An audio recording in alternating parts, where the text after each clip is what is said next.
all of you to our virtual author visit with Aliyah Beckles-Gaines, author and editor of We Are Here, Stories from Southern Georgian Bay BIPOC Women. For those of you who don't know me, my name is Jennifer Paquette, and I'm the Adult and Teen Services Coordinator here at the Midland Public Library, and I'll be your host for this evening. I'd like to begin with a land acknowledgement. Midland Public Library acknowledges and is thankful for the opportunity to work on the traditional territory of the Wendat, the Haudenosaunee, and the Anishinaabe, which includes the Chippewa, Ojibwa, Potawatomi, and Odawa people. We especially acknowledge the Chippewa of Beausoleil First Nation and Rama First Nation, who are the stewards of the lands in and around Midland.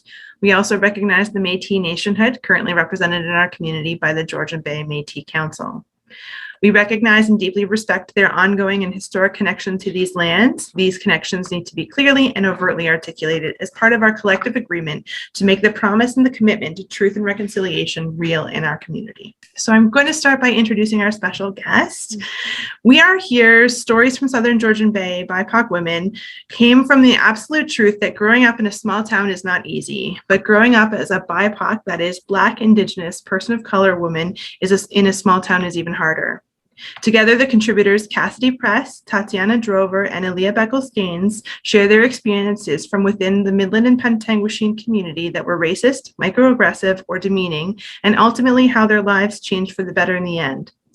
For the BIPOC community, this book is meant to reiterate that they are not alone and that others walk the path alongside them. And for those who do not identify as BIPOC, this book is meant to be an education tool to change how BIPOC people are treated and to serve as a reminder that even small actions can greatly affect someone's well-being. Joining us now to discuss We Are Here, Stories from Southern Georgian Bay BIPOC Women is editor and contributor Aliyah Beckles-Gaines. Aliyah, thanks so much for spending the time with us this evening. Thank you so much for having me. It's nice. Oh, it's a pleasure. It's a pleasure to get to see you again and get to talk about this and record it in such a way. So you're going to get us started with a bit of a reading from We Are Here. Yeah. So I have two short passages that I think also just highlight the passage of time between me being a child and me being an adult in this community. So the first one is actually on page 7 of the book. So if you have it, you can flip to there. So grade 6 would be the first time I truly felt othered in the classroom. In February of that year, during the obligatory Black History Month education component of school, I read about Martin Luther King Jr. for the first time. I say obligatory because the education presented is the bare minimum of knowledge that should be shared in both elementary and high school classrooms. Black History Month education is always framed in the context of the past and not the present, as if all Black struggles ended with Martin Luther King Jr.'s peaceful protest. Not only that, but they completely negate the other activists of the time, notably Malcolm X, the Black Panthers, John Lewis, and countless others. Still, reading about King Jr. for the first time was illuminating. Being Black Canadian and growing up in a small town, a small all-white town, I knew very little of my history. Although my mother is Black, we never talked about Black history or what it meant to be Black in Canada. I do not fault my mother for not having these conversations with me. She worked long days and into the night, and these were not things that I ever asked about. As far as I was concerned, I was just like all the other children around me until we began reading in class. Anytime we talked about the reading, I could feel eyes on me, and each time I would feel increasingly uncomfortable. When we talked about the protests and MLK dying, my classmates would look at me to see if I would make a face or a reaction. I could feel my cheeks burn hot with embarrassment and my eyes sting with tears. Feeling and finally knowing I was different in the middle of classroom was a hard thing to grasp at the age of 11. So that was my grade 6 experience. But then if we fast forward to page 10, this is a more recent experience. At the age of 21, I was at a party in Thunder Beach with all my friends. A drunk lady from a neighboring cottage decided that we were too loud. She came uninvited onto the property and proceeded to let herself in.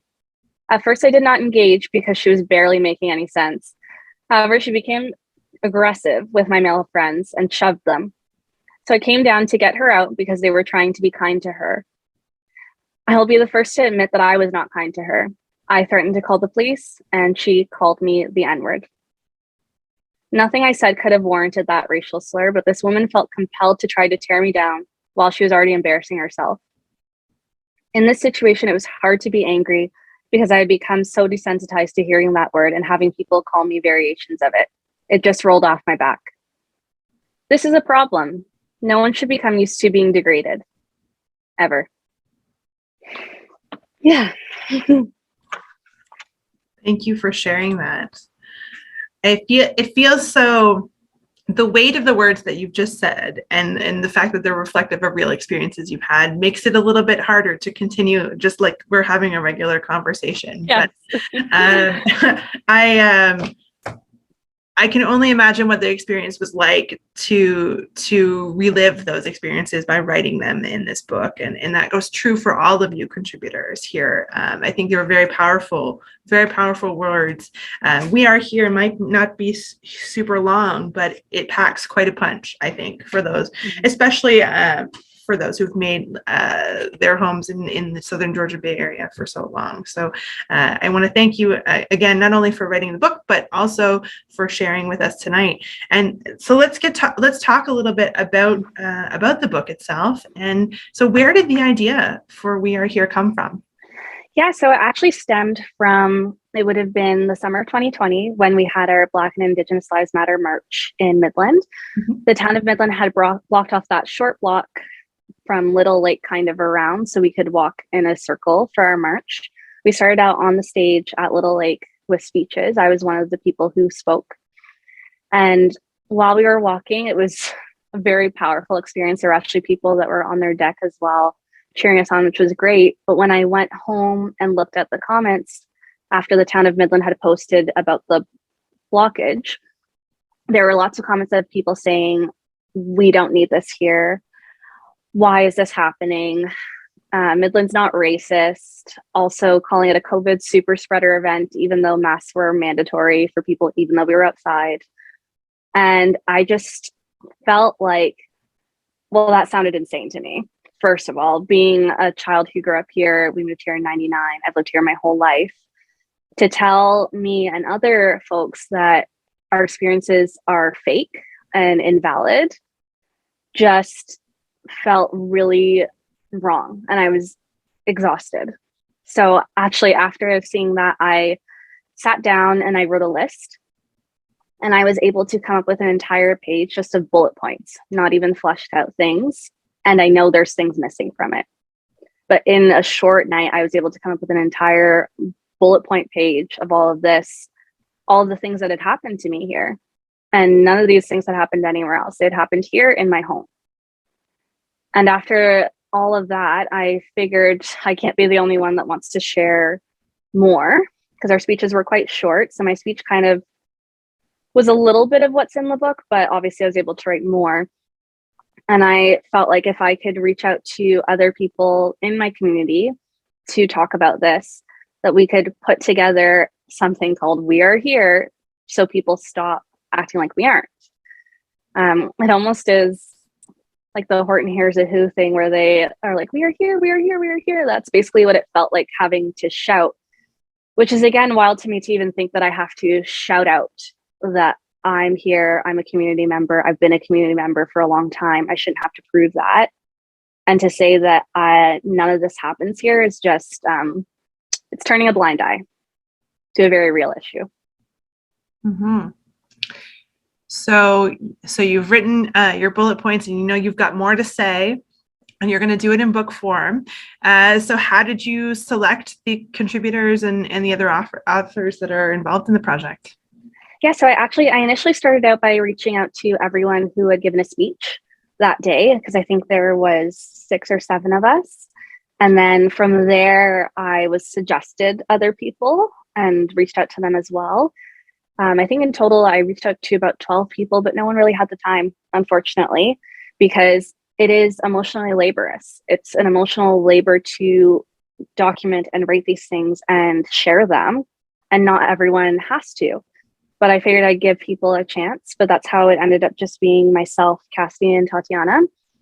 But I still feel like it had more than enough substance to produce this book and more than enough to educate people in the area as well.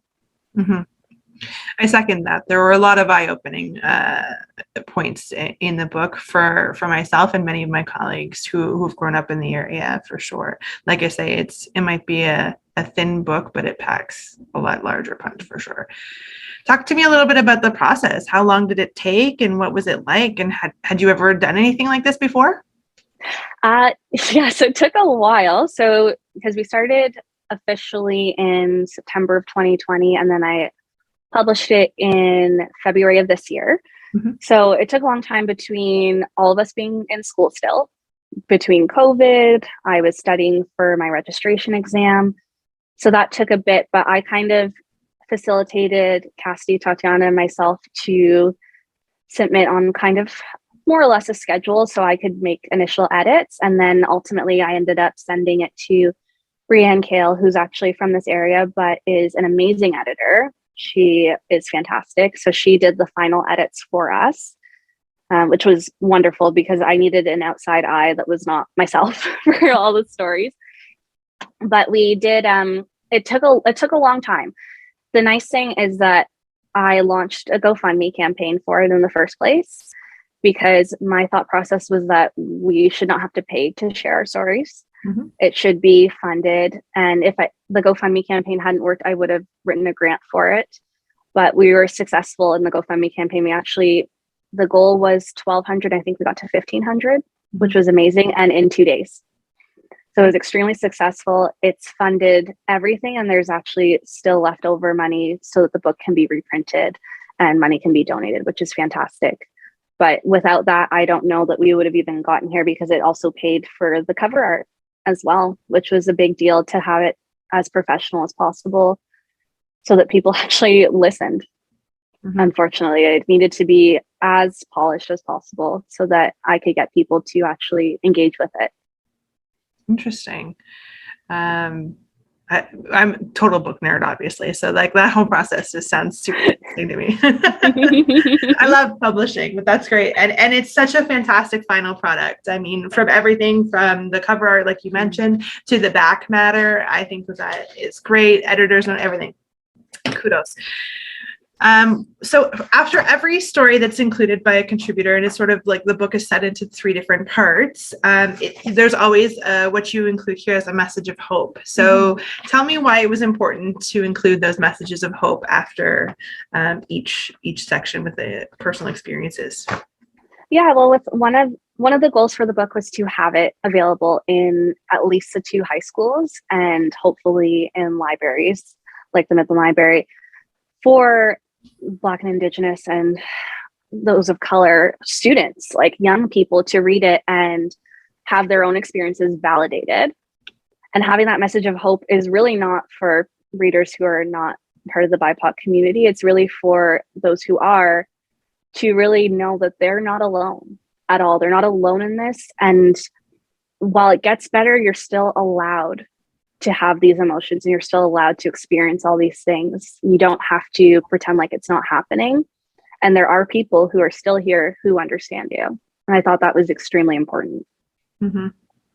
Sure.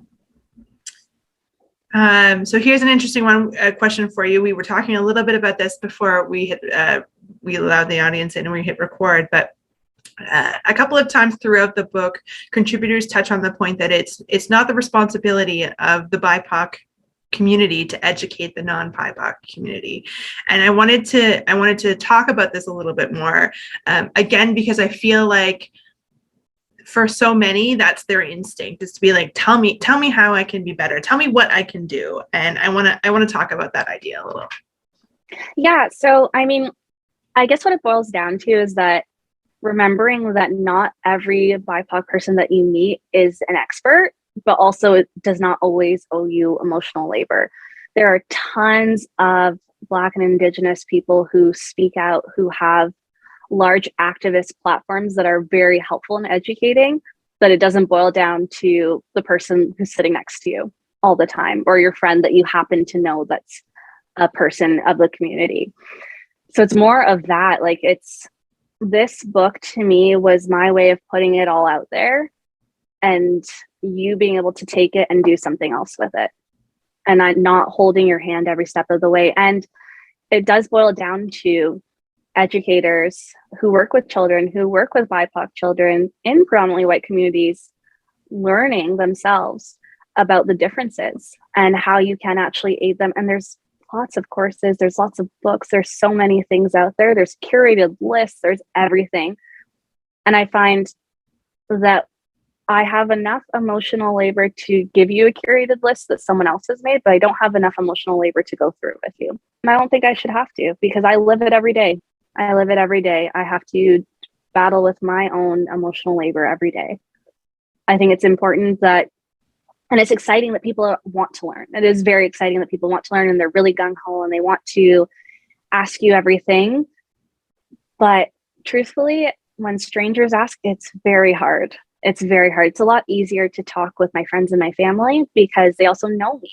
But when people don't know you, often you get those follow-up questions that are just misleading and not actually getting down to the point. Whereas I find when people are able to sit down at their own home, watch someone else who they don't know, or read things by other people, they tend to come back with better questions.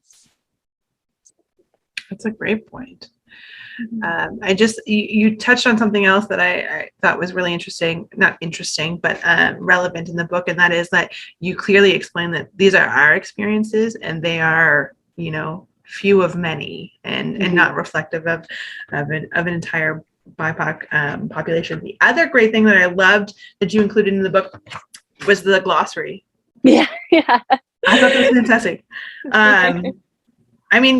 You probably aren't surprised to know the number of folks that I had to explain BIPOC to, since adding the book to the collection and having it on display in the event. A lot of folks are like, what does that mean?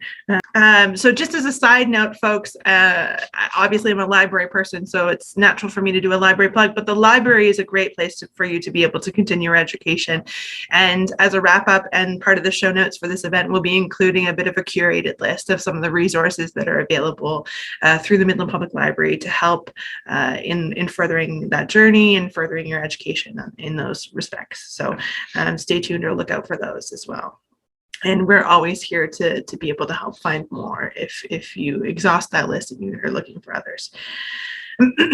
So school is often our first experience outside of, in the world outside of our homes, in the nuclear family. And many of the experiences in the book, those first experiences with racism and microaggressions happen while at school.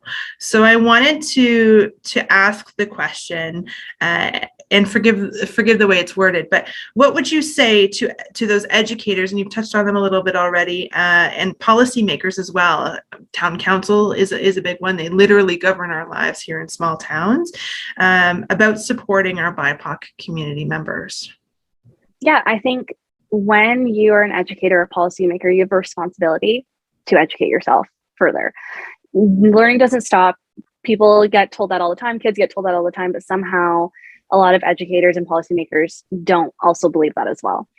And I think that's important for them to understand that there is a level of care that needs to be applied for BIPOC students, especially when there's no one else visually like them who can represent them in those spaces. The first time I actually even had a Black woman as a teacher was not until my second year in my university experience. It was the first time in my life. Had never had a Black woman be my teacher, ever. And while it's not the responsibility necessarily of the school board to herd people here who don't want to live here, it is a responsibility of every white educator and every white policymaker to make sure that they are coming in with a lens of care and not a lens of they're like everyone else, because it's not. It's really not. It's a completely different experience to be the only person who looks like you in a classroom versus being one of many. So it's often Black students and Indigenous students are characterized as being hard to deal with or being loud or any of those horrible adjectives that people use, when in fact, more often than not, it's the fact that they have not been given a level of care by their educators to feel safe and comfortable in those spaces and to be taught in the way that they need to be taught, which is not the same as everyone else. There's lots more questions, especially in like history class. There's a lot more questions from those students versus other students, and ignoring them or just telling them to exist in the space is not providing any type of care for them whatsoever. Mm-hmm. Good points. And you know, let's make that happen. What message do you hope that people take away from the book? I think the biggest one is still that we are here, and you should question more why you don't see Black and Indigenous people working in stores here. You should question that. You should question why you don't see our faces displayed in ways that are not just murals around town. You should be questioning why we're looking at Black and Indigenous history like it's the past, like it happened years and years ago, when there's things that happened. Earlier this week, there was a mass shooting in the States, mm-hmm. in a grocery store in a predominantly Black neighborhood. So to act like it's not here, it's silly. But not only that, with this being so area specific, a lot of people like to say that racism doesn't exist in Canada, which is not true. What we actually call it, and especially my house, is polite racism, where it's almost like that kid on the playground who's like, I'm not touching you, but it still has the same effect. Mm. So knowing that you need to be aware that this is very much still happening, and this is not history, this is the present, and not to treat it as history because it is still going on. We are still trying to fight to be seen as equal in 2022. So it's really grappling with that fact that Canada is racist. Canada has a racism problem. There is racism in Midland. There's racism in any community, but there's especially in this area for the folks who live here. Question why you don't see them in regular store settings. There's a reason for that. Mm-hmm. What's the response been like to the book? It's been really good, actually. It's been selling at Georgian Bay Books primarily, and anytime I go in there to drop off books, all I hear is compliments, which is really wonderful and makes me feel really happy that it's being well received. And because I was worried, truthfully, I was very worried about what would happen with it. I was worried about how people would treat it, but it seems to be going very well, which is nice. And have folks come forward with more stories? And is there potentially another book in the future, Aliyah? I don't know. No one's come forward with more stories because, truthfully, I think the pandemic has everyone tired. So I think it'll be a while before something like that happens. But it's kind of in my back pocket to consider making another iteration with other people's stories. Mm-hmm. I think if that were to happen, I would reach out to younger folks who are still maybe in school in these areas to chat about their experiences. Mm-hmm. And what are you working on right now? Yeah, so I actually just wrapped up a creation residency. I'm a dancer as well at the Aurelia Opera House. It was a dance and design residency. I was there for 3 days and I worked with a lighting designer, and it was actually proposed based on my stories from this book. So it's about my experiences, and not so literal of a sense because it is dance, but that was created and now will be in the Aurelia Arts and Culture. I can never remember the full name, but in their upcoming programming for their 2022-2023 season. And I do also plan on writing a grant for it to get some professional music made for it so that it can exist in video format as well. Wow, that's fantastic. Mm-hmm. So where can we go to find more? So that the season coming in the fall 2022? Yes. There's not an official set date, but we're looking at the Jazz Festival right now. Great. Mm-hmm. Something to look forward to for sure. I always ask this question to all of my interviews, and especially to authors, and that is, obviously I'm a library person, and I love to ask, what are you reading? What are you reading now?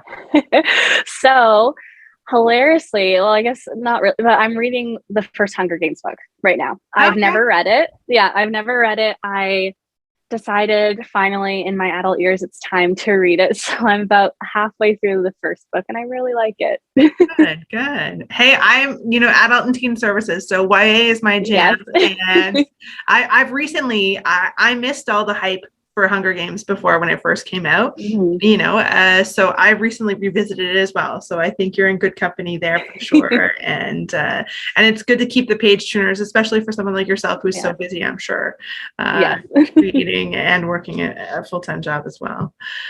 Well, Aliyah, thank you so much for being here and chatting with us about We Are Here. It was a pleasure to talk to you. And thank you to you, our audience, for joining us. I know for myself that reading We Are Here, Stories from Southern Georgian Bay, BIPOC Women, has aided me in my growth journey. And I'm glad to be in a position, like you had mentioned, to be able to put this book in the hands of both folks here at the library, but especially for young folks. So thank you for that. Midland Public Library, if it's not already clear, has a copy of We Are Here, Stories from Southern Georgian Bay BIPOC Women available. And you can visit us online using the free Simcoe County Libraries app, or call us or visit us in person to place a hold. There are also, as Aliyah mentioned, copies available on sale at our local independent bookstore, Georgian Bay Books. Aliyah, where can our audience connect with you or find more information about that project? Would it be the Opera House website? Yeah, or you can check out Aliyah Dances on Instagram too. I tend to post all my dance adventures there. Excellent. Okay, fantastic. Thank you again, folks. We've got some positive comments in the chat box, and folks can stay tuned to our website and our social media for more upcoming author visits, including watching some of these conversations like this one that will be available on demand via our website and our YouTube channel. So share it widely for sure. Thank you all, and I wish you a great evening, everyone.